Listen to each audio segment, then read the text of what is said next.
Today we will discuss the future of Brachycephalic dog breeds. So first, what is Brachycephalic? So it comes from Greek, which means short and head. So to make it very easy, a short snout, so to say. And examples of thereof will be French Bulldog, Pug, Boxer, English Bulldogs, Boston Terrier, but also dogs like Lhasa Apso, Pekingese, those guys. And the thing is, in the past they were bred a lot and exaggerated each generation, but nowadays people are waking up and saying, okay, there are so many drawbacks with this that we do not want it anymore. And what could be the drawbacks?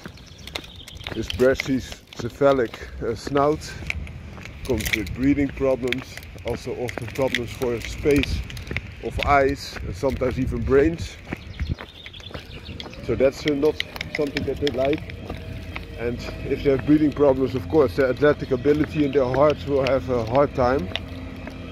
But other factors are also there.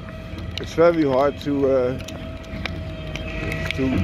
have the pups born in a natural way, oftentimes even impossible, and they use cesarean section to deal with this. Some breeds are even that unathletic that they are not even able to mate in a natural way. Okay, that being said, what is the solution? They now use different breeds with longer snouts to reinvigorate the Brachycephalic dog breeds. And what will be the result of that? Of course, the first result would be for the Brachycephalic dog breeds to get a little bit more of a normal snout. So a longer snout like this dog has, introduced to a Brachycephalic breed, will give you something in between, of course. But then what they do, normally they breed only one generation, which would be 50% F1, and then they breed till the F2, 25%, the F3, 12.5%, and then F4, 6.25%. And that's often enough to get to the easy rules that they now have for Brachycephalic breeds. So those rules will increase in the amount of snout length compared to the skull length in time, but now this would be suitable again. And there's still very little added capability. The other thing is not only the snout length, but the snout length can exist because those dogs were just there for being a companion dog with no functionality or very limited functionality. So also other parts of the dogs will be revigorated by a longer snout length, of course, but also all the other benefits of a more athletic breed. For example, a working dog like a Patterdale will really help. So the benefits of the Brachycephalic breeds are many. However, sometimes they use blood that has a completely different character. For example, in the Pug, they breed in beagle blood to make the Puggle, so to say. And the Beagle has a completely different character than the Pug. It would be far wiser to use a dog like a Staffordshire Bull Terrier, or even better a Patterdale Terrier, because a Patterdale Terrier is work bred and also is more the size. I would never ever recommend using a good dog, for example Patterdale Terrier, as a bitch to a Pug or something like that, because you would further destroy a good breed. Whereas if you just use it as a sire, the sire can sire a lot of bitches, whereas the bitch can only receive insemination by a limited amount of sires. And that's also bringing me to the next point. Of course, you will improve the handicapped breed, but you can also destroy a healthy breed, a working breed. So therefore, as I mentioned, only use semen, only use sires instead of the other way around. Otherwise you will dilute the working breed and you will be left with nothing, because everything will be more the same, but nothing will be good. And that brings me to the future. Why would you use deformed dogs to start with? They were just pet dogs, they have no functionality left. And for example, if you were looking for bulldogs, for example English bulldogs, you now see the old English bulldog or the leave-in bulldogs, they are all a lot better than the original English bulldog. But then you can also look at those descendants that closely resemble the original working English bulldog, which would be an American Pit Bull Terrier or a working Bull and Terrier. For example, Irish Staffordshire Bull Terrier. And that would be a far better starting point in my opinion. That being said, it is something that people like. And what do they like about the Brachycephalic breeds? They have a human-like appearance, and because their face is so flat, it resembles a little bit that of a human. Also the eyes are often bulging out, which also makes them very big. And to be frankly, also a lot of people like it that a dog doesn't need that much of exercise, or can fly it easily, or cannot deal with it, so that they don't have to deal with it. So weak people seek weak dogs, and whereas strong people seek strong dogs. That's my opinion. I hope you like this video. If you do, let me know. If you don't, let me know as well. Have a great day. Bye bye. On this windy morning, we're going to talk about the evolution of dogs of war. So tactical dogs, dogs for military purposes. These dogs started out as molosses, but have gradually developed more into the shepherd type of dogs, and I will tell you why and also what has been changed.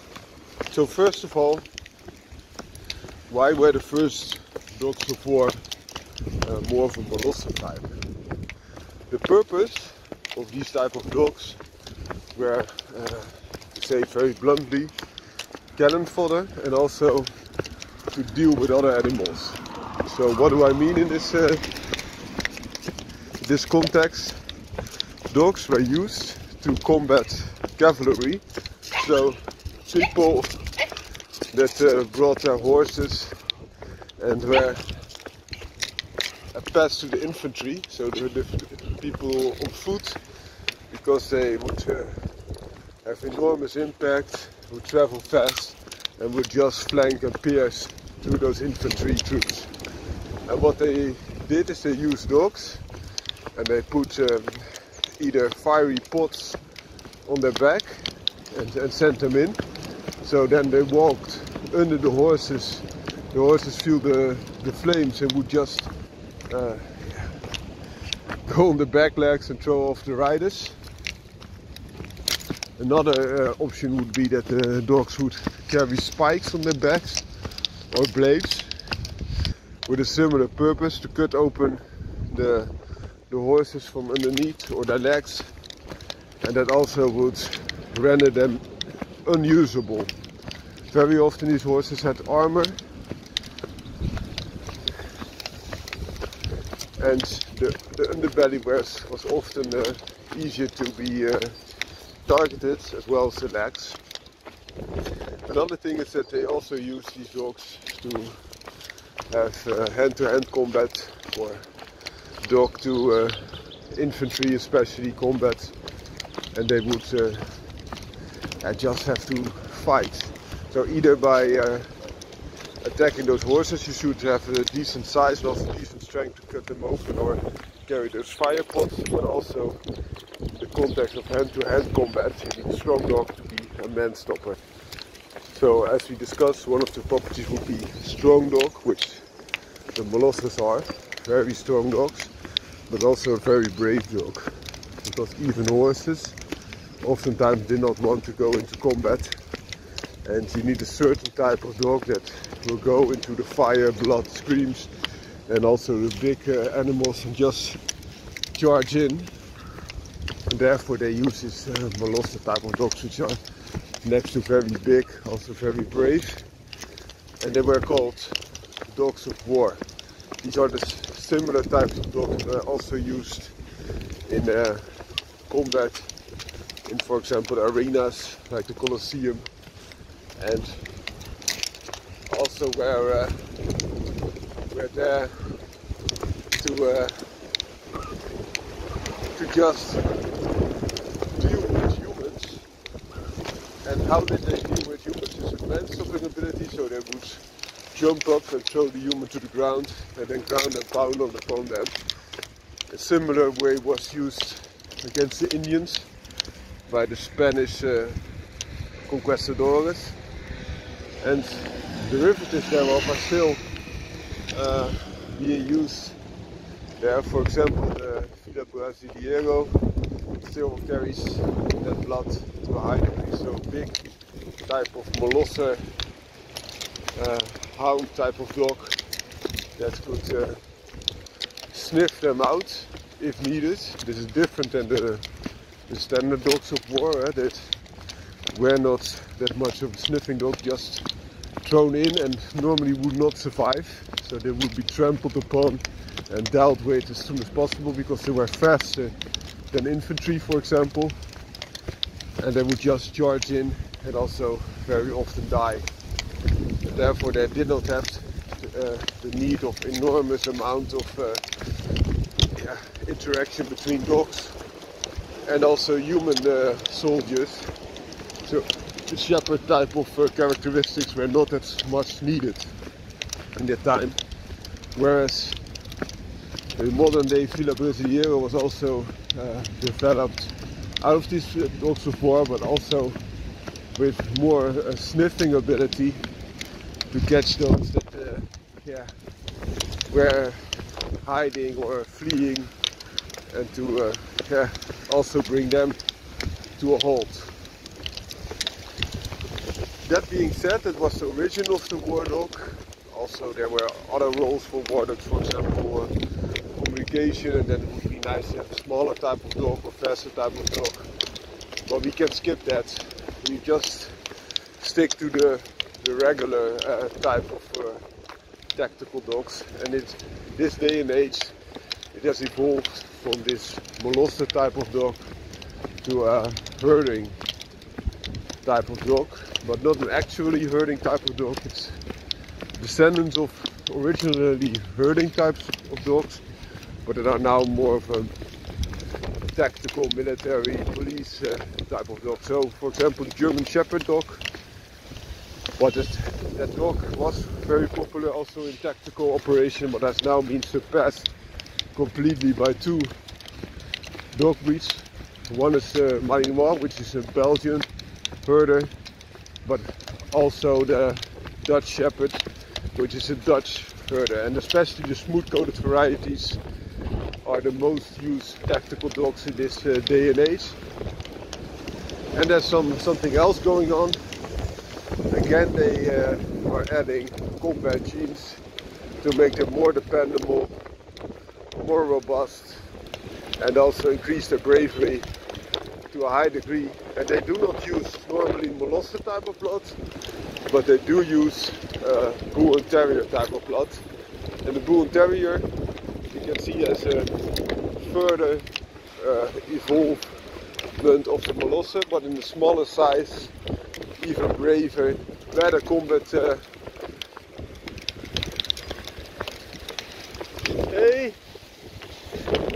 better combat characteristics, but in a far smaller and nimbler body. And these Bull Terriers are now added to herder blood, oftentimes denoted as Malinois X or Dutch Shepherd X, next to some German Shepherd Dog blood that's also infused, and sometimes some other blood like Carreradelli, which is also Belgian Shepherd. It's like a darker colored, long-haired nephew of the Malinois. And the thing is, if you're breeding for performance, normally you will line breed and interbreed, and very often time you can also inbreed the Brachio. One source to deal with this is to go out to a related type of dog, and then the German Shepherd Dog would bring also a bigger stature to deal with high inbreeding in the past. So the high inbreeding would also lead to smaller dogs, so you need a certain size. But nowadays more and more you see that the Bull Terrier blood is introduced, and those crosses are dominantly herders, so herding breeds like Malinois and Dutch Shepherd, but also carry a degree of Bull Terrier blood, which can make up to 25% in some performance lines, but are often more diluted. And it should be said that if the modern tactical dogs, especially the Dutch Shepherd, already carried more bull blood as compared to the Malinois, so a little bit lower to the ground, so lower weighted to withers and more massive build. Also less frantic, so to say, than the Malinois, which can be quite nervous in the hands of police, which would lead, and in military hands, which could lead to also attacking their own forces, which of course is not the thing that they want. Otherwise they would have opted for a different type of breed. Also the benefit of Bull Terrier blood is of course being pure fighting blood. They don't get stressed out, they can deal with an enormous pressure, and they have high courage, high fighting ability, even in a small package. And if they are kept to be small, they can also easier wriggle themselves to small places to attack their opponent. The thing is that next to this normal features, also sometimes now dogs are used for sniffing or patrolling, sniffing for drugs or weapons, also bombs, lead to big tactical advantages, but also the ability to patrol and have more heightened senses of smell and sight at your disposal is a very good thing, of course. So that brings you to the modern day tactical war dog, which is also used by police forces. Hope you like this video. If you do, feel free to subscribe and like. It helps me a lot. Have a great day. Dit is erbij.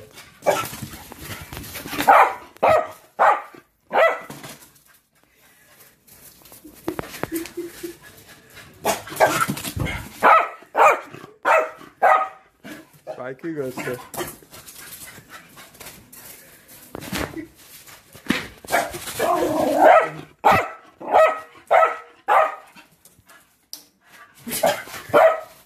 Oh, dat heb je zelf al gevraagd, hè?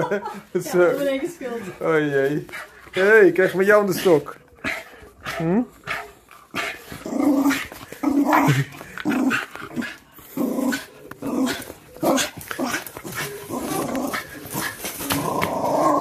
En los.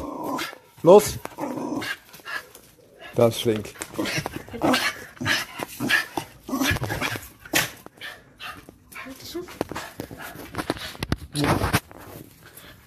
Dat is een flinke jongen, hè? Lekker stokje, hè?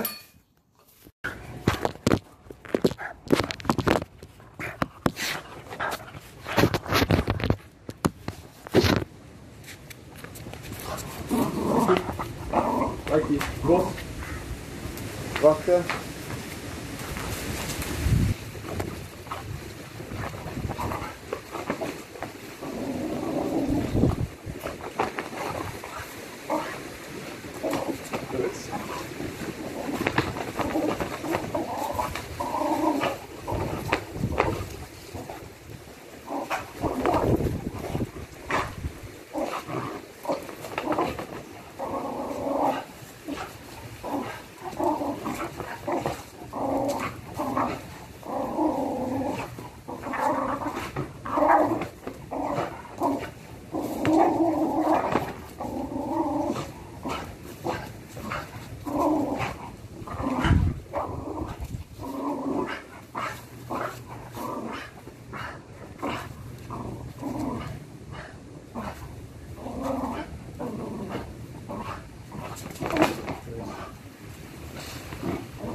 Rustig!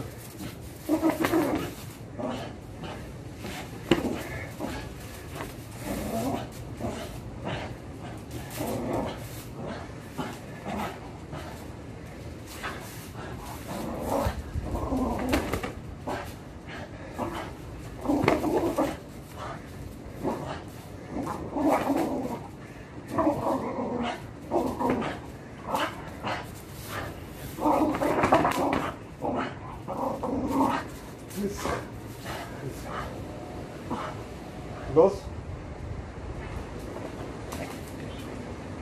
Blijf. Nee. Dat is goed.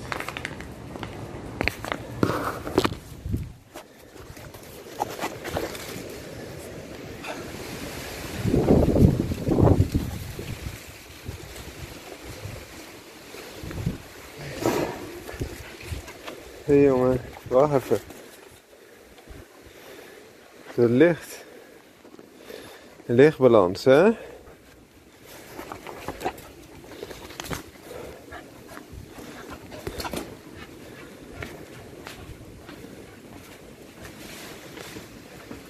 Slagen. Stop. Goed zo. Today we are going to talk about Turkish great livestock protection breeds, and there's one country that has 5 enormously strong and big livestock protection breeds. First start with the one that most people don't know. This is the Karadaini Mountain Dog. This is a dog that's different to all the others, with an extremely thick coat and very strong build as well, without being too much of a mastiff type. So you get a dog with resemblance of a Central Asian Ovcharka in big parts. Then you have a dog that's far closer to a mastiff type, the most mastiff and most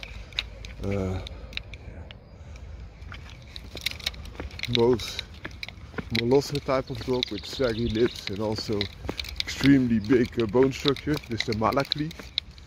This dog is different to all the other breeds except the Boss Shepherd, also that it has a short coat, a very short coat. This is a real strong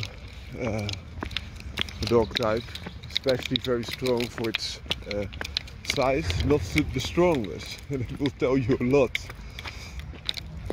The strongest is then the Boss Shepherd. Also shorter hair, a little bit longer than the Malakli, but not as massive in build, but it is extremely massive in size. It's one of the biggest dogs in the world, and if you look at the size, the average size of the specimens, they might be the biggest dogs there are, so even bigger than Great Dane and Irish Wolfhound. And all these breeds are of course livestock protection breeds, but this is a dog that can even dwarf an extremely big wild canine, such as the how to say this, Alaskan wolf. The Bush Shepherd is also different to, for example, the most known, the Kangol. This is the most known Turkish breed. This is already a very big, massive dog, but has longer hair and also slightly different build, and a lot smaller. But even the Kangol is very capable of dealing with wolves, you might say. So how can it that the Bush Shepherd dwarfs them and the Kangol doesn't? Kangol dwarfs local Turkish wolves perhaps, but those local Turkish wolves are a lot smaller than those wolves found in Alaska. That's the reason. So an Alaskan wolf can weigh up to 60 kilograms, whereas the Turkish wolves I think would be on average between 30 and 40. So it's almost half the weight, and it also has an effect on the size, of course. But the Kangol is very known and brings you benefits of a massive type of weight in a more of a shepherd type of body, so less massive and very good and agile. There's also the last breed, the fifth breed, which is the Akbash, which looks a lot like the Kangol, but this Akbash means whitehead. You could see it a little bit like a subspecies, but they are different altogether. And FCE registration, I think they were both registered as one breed, also known as Anatolian Shepherd. But this, according to Turkish shepherds, is wrong. So now we had one country and 5 livestock protection breeds. How can this be? All those breeds appeal to different needs, especially the Akbash and the Kangol are a lot alike, but all those others are vastly different as well. And the livestock protection breeds can be seen as a land race. So what that means is, depending on the land they were used on and the specifics that come with it, they've developed a certain little bit different type. So also, for example, the Ovcharka that I mentioned is very close to some of the Turkish breeds, and whereas, for example, the Alabai would also be close to some others. If you, for example, would cross Akbash and Malakli type of Turkish breed, you would be close to an Alabai. It's not the same. I'm not saying that it is the same, but that's the reason.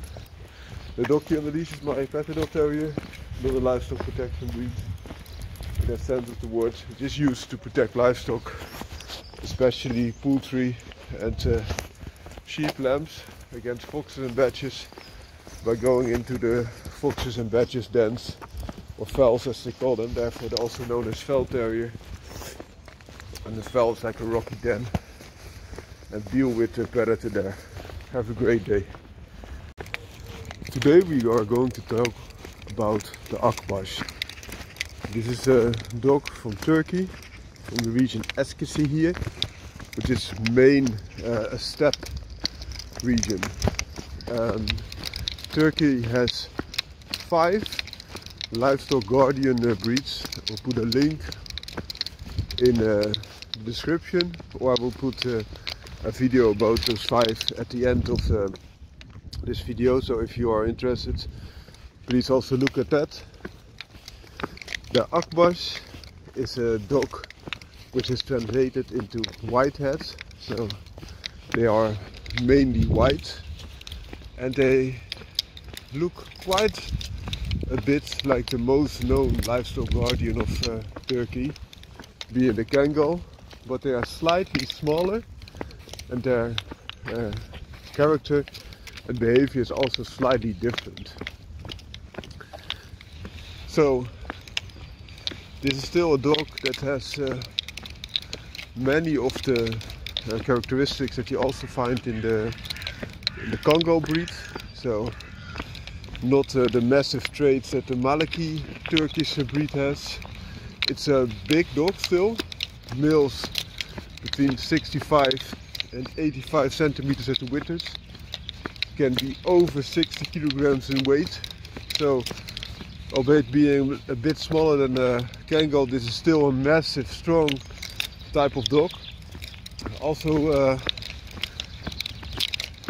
on average males will be between 75 and 82 centimeters at the withers. So this is a dog very capable of protecting livestock and also protecting families. It has man-stopping ability. That being said, it is a dog that is still quite agile. It has the build that sits between a molosser and a shepherd, but leans a lot to the direction of a shepherd, but still retains a massive and strong head. So in other words, you get a big dog that's still being agile, and in that way you get a lot of the best of both worlds. Also in the performance shepherd lines, you see that they use bull blood, and you could see this as a mastiff shepherd type of dog. So in the performance this helps. It's also a very brave dog. It will even defend livestock against wolves, and oftentimes they are able to overpower wolves, even one-on-one. But it should be said that the wolves in Turkey are a bit smaller than the biggest wolves. They live more on the northern regions, for example Alaska, and those wolves, those Alaskan wolves, can reach up to 60 kilograms or a little bit over, whereas the wolves in Turkey are normally around 40-ish kilograms, sometimes smaller, even 30. So please keep this in mind. Also, if you live close to the Alaskan border, the coat is not that extremely thick. There are livestock protection breeds with thicker coats, which can also help. That being said, also the Ekbash has a nice coat, not too long, but also not too short, giving good isolation properties, but also good heat management, so that they can dispense the heat and do not overheat easily. This is a type of dog that's not for a first-time owner. In general, it's a good dog to give a purpose, especially if you get it from purpose lines. The FCE sometimes throws the Ekbash and the Kangol on one big heap, which is not correct according to the Turkish people. But there should be also some thing to say about that in the other direction, and that is that these livestock protection breeds are a land race, so to say, and that means that you just have local varieties of the same stuff, and thereby they are quite related. So all in all, you just have to make your own opinion. For me personally, the coat would not be the determining factor, so this would not be the main selling point for me. But I can imagine there is some reasoning about a white coat, or almost white coat, like the Ekbash has. Also, for example, Dogo Argentino has this highly reflective properties, which can be beneficial if you are living somewhere where you have warm days at a steppe where they come from, or even a desert environment, but cold nights, and the Ekbash has a good coat to cope with the cold, but also with the heat. And also, for example, Dogo Argentino has his white coat to deal with the heat in Argentina when they hunt pigs. So, that being said, I hope you liked this video. Please look in the link or continue watching this video to see also the other 5 livestock guardian breeds of Turkey. Have a great day. Today we are going to discuss the most known livestock protector of Turkey, which is the Kangol. I say most known because there are 5 livestock protection breeds in Turkey, which I will put a link in the description, or at the end of the video I will briefly discuss them all so you have an overview. So back to the Kangol. This is one of the biggest livestock protection breeds. It's not the biggest, but still males average between 70 to 90 centimeters at the withers. That's the total range. At the average they will be 75 to 80 to 83 centimeters at the withers, which makes them quite a big dog. They can weigh easily over 60 kilograms, but because they are that big, they are still very agile. It's a very good livestock protection breed if you want an active dog.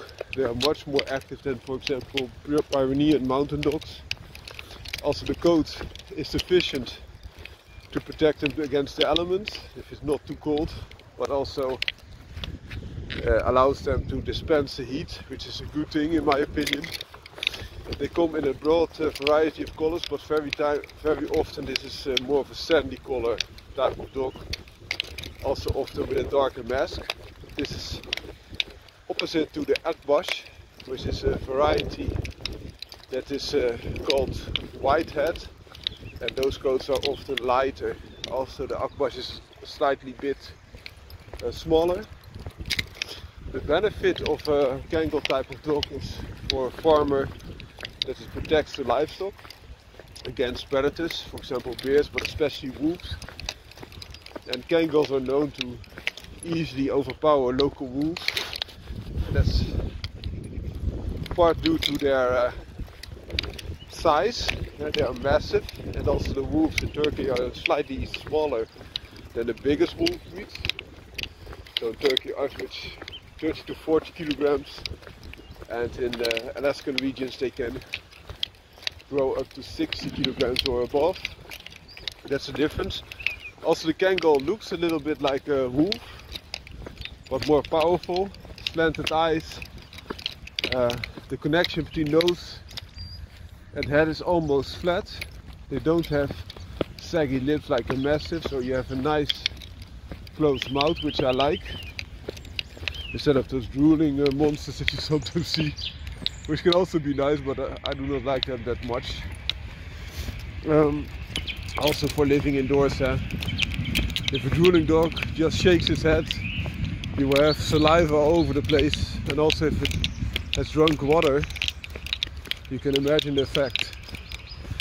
So back to the Kangol. This dog offers you speed and power and intimidation. So also very often wolves will just stay away from livestock that's protected by Kangols. Very often it's more than 1.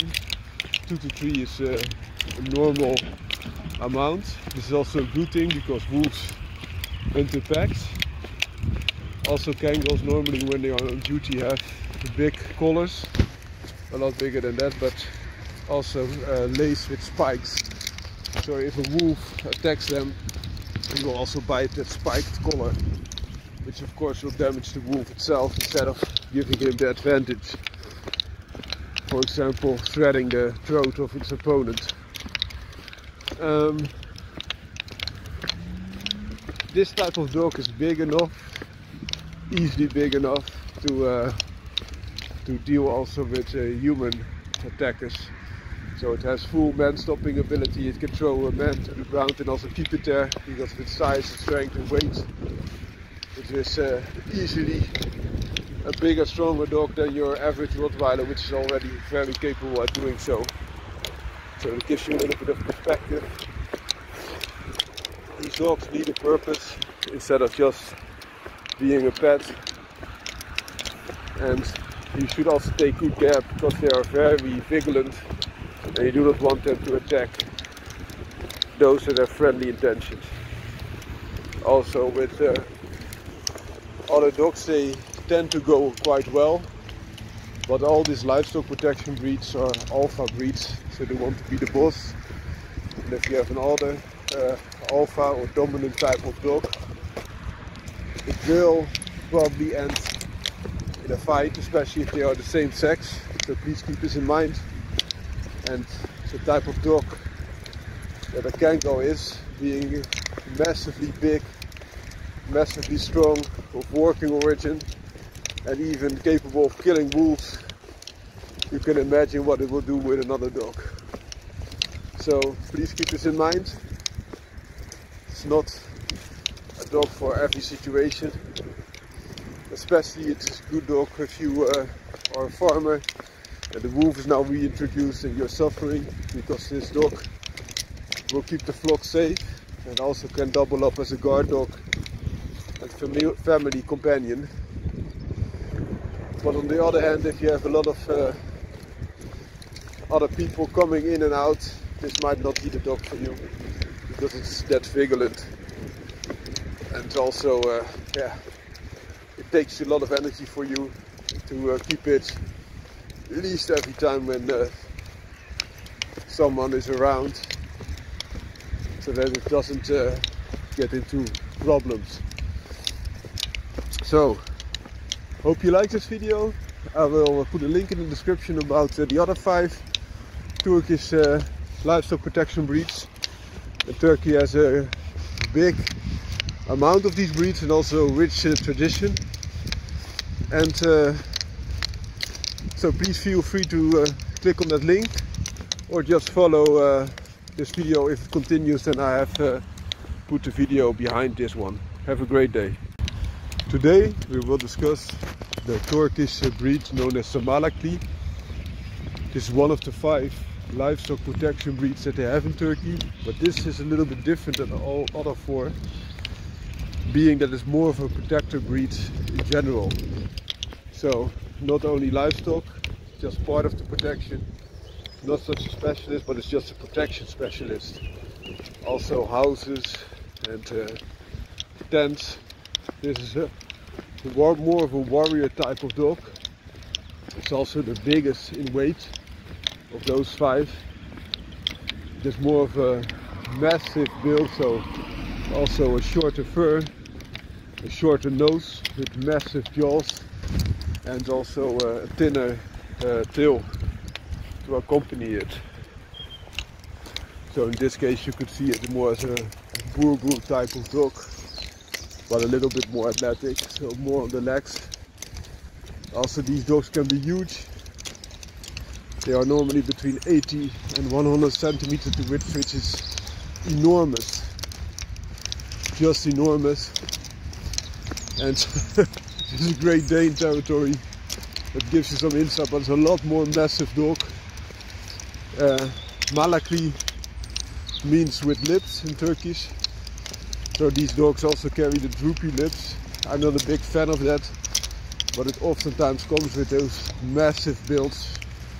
Also the boerboel, for example, or another massive dog, the Bordeaux, they all carry this droopy lips. It's a enormously strong protecting type of dog. Man-stopping ability would just be easy, breezy task for the dog this size and weight, and with enormous muscles, very thick bones. It's almost built like a tank, but still quite capable of moving around, which is a big plus. If you have livestock protection purposes, this might be overkill, because the quarry that they face, or the predators that they face, would normally be also easily overpowered with the Kangol or Akbash, which are smaller derivatives also found in livestock protection breeds of Turkey. But this is more of a protector, a war type of dog. So if people come in and try to kidnap and they have ill intentions, this is more of a boerboel dog to face off with, and yeah, just offer as big as mighty protection as possible within one dog. The Malakli is a still more working mastiff, which is a big plus, which also gives them on average better health, strength, endurance and also longevity. So these dogs, despite their huge size, would on average, for example, live longer than a Great Dane, which is a big plus. Of course, when they are working, they will not live as long because they will have a harsher environment to live in, and also they serve the role as protection breeds in dire situations, which also means that they can and will probably suffer enough damage, and also serious type of damage that could be fatal or otherwise limiting their life in one way or another. This Malakli type of Turkish breed is not much known, but is a formidable big protection breed which can serve as livestock protection, but is more of a molosser mastiff, house and property and family protector, with also shorter coat, so it doesn't have that much insulation, but has a good way of dispensing heat, and also is easily to be kept inside without shedding too much fur. Hope you like this video. If you do, please leave a like and subscribe. Also, I will put a link in the description, or follow this video up with the other 5 Turkish livestock breeds. Have a great day. Today we are going to discuss the Carreradelli Mountain Dog. This is a Turkish livestock protection breed and is found in a region close to the Black Sea. As the name implies, it's especially found in the mountainous regions, and is also known as the shepherd dog. So not only the mountain dog, but also the shepherd dog.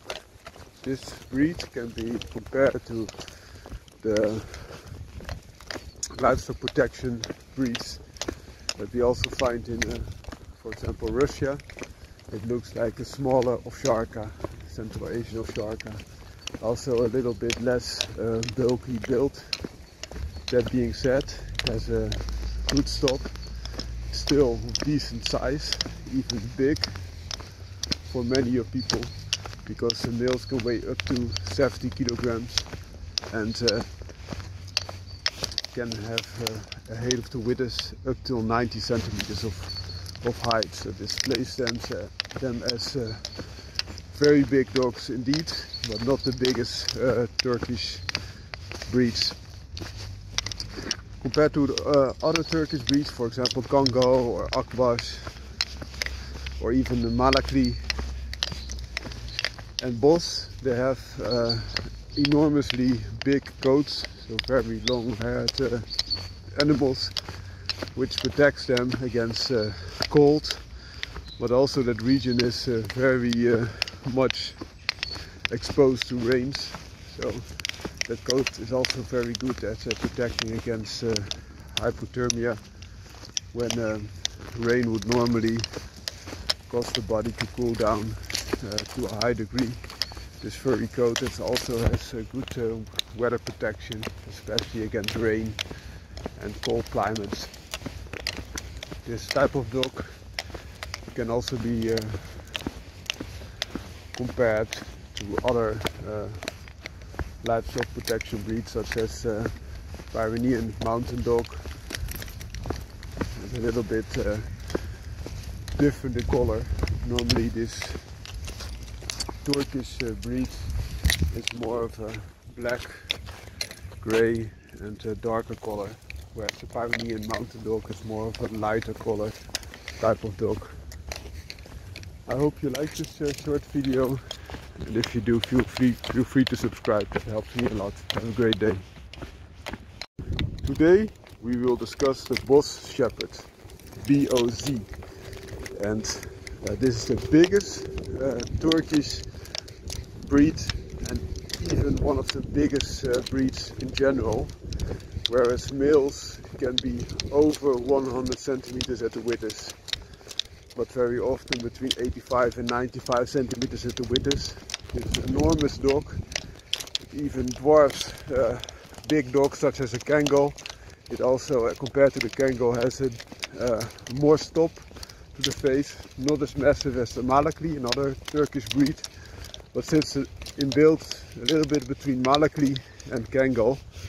The coat is also a lot shorter than Kangol, and not as short as the Malakli, but still very short.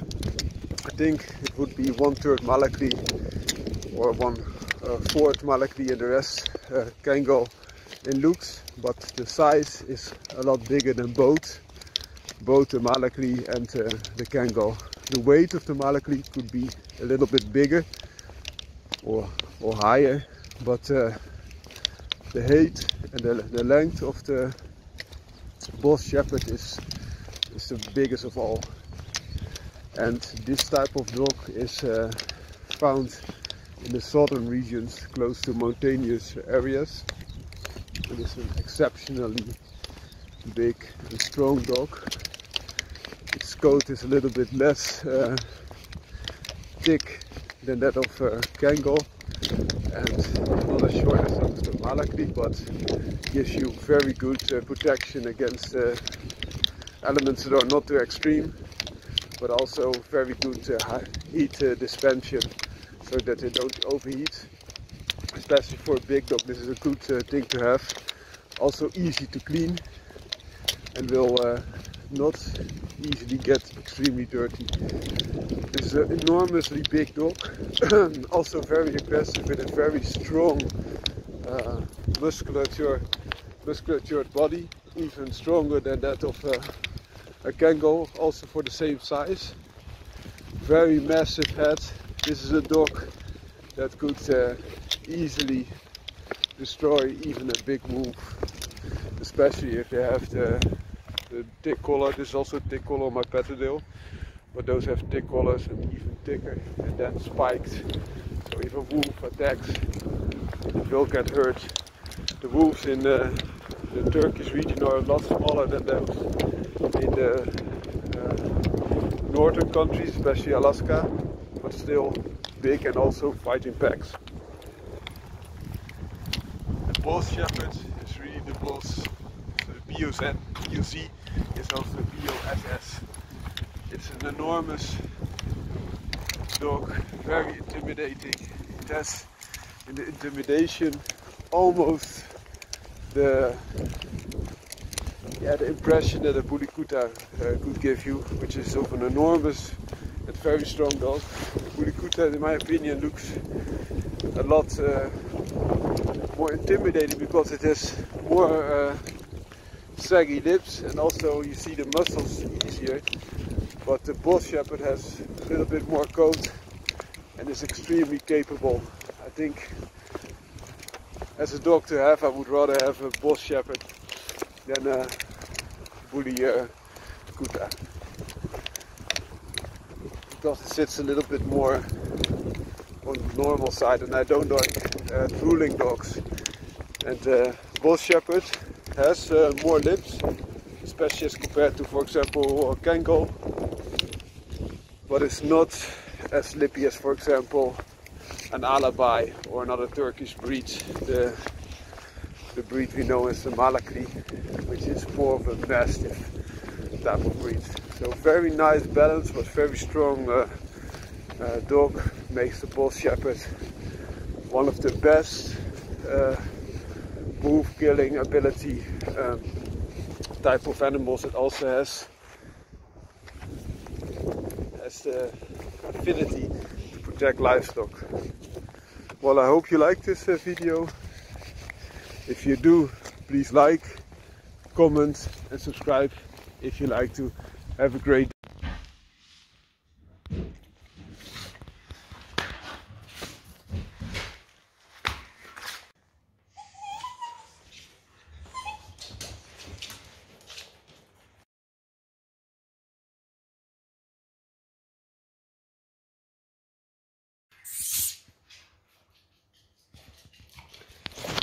Goed zo, jongen. Huh?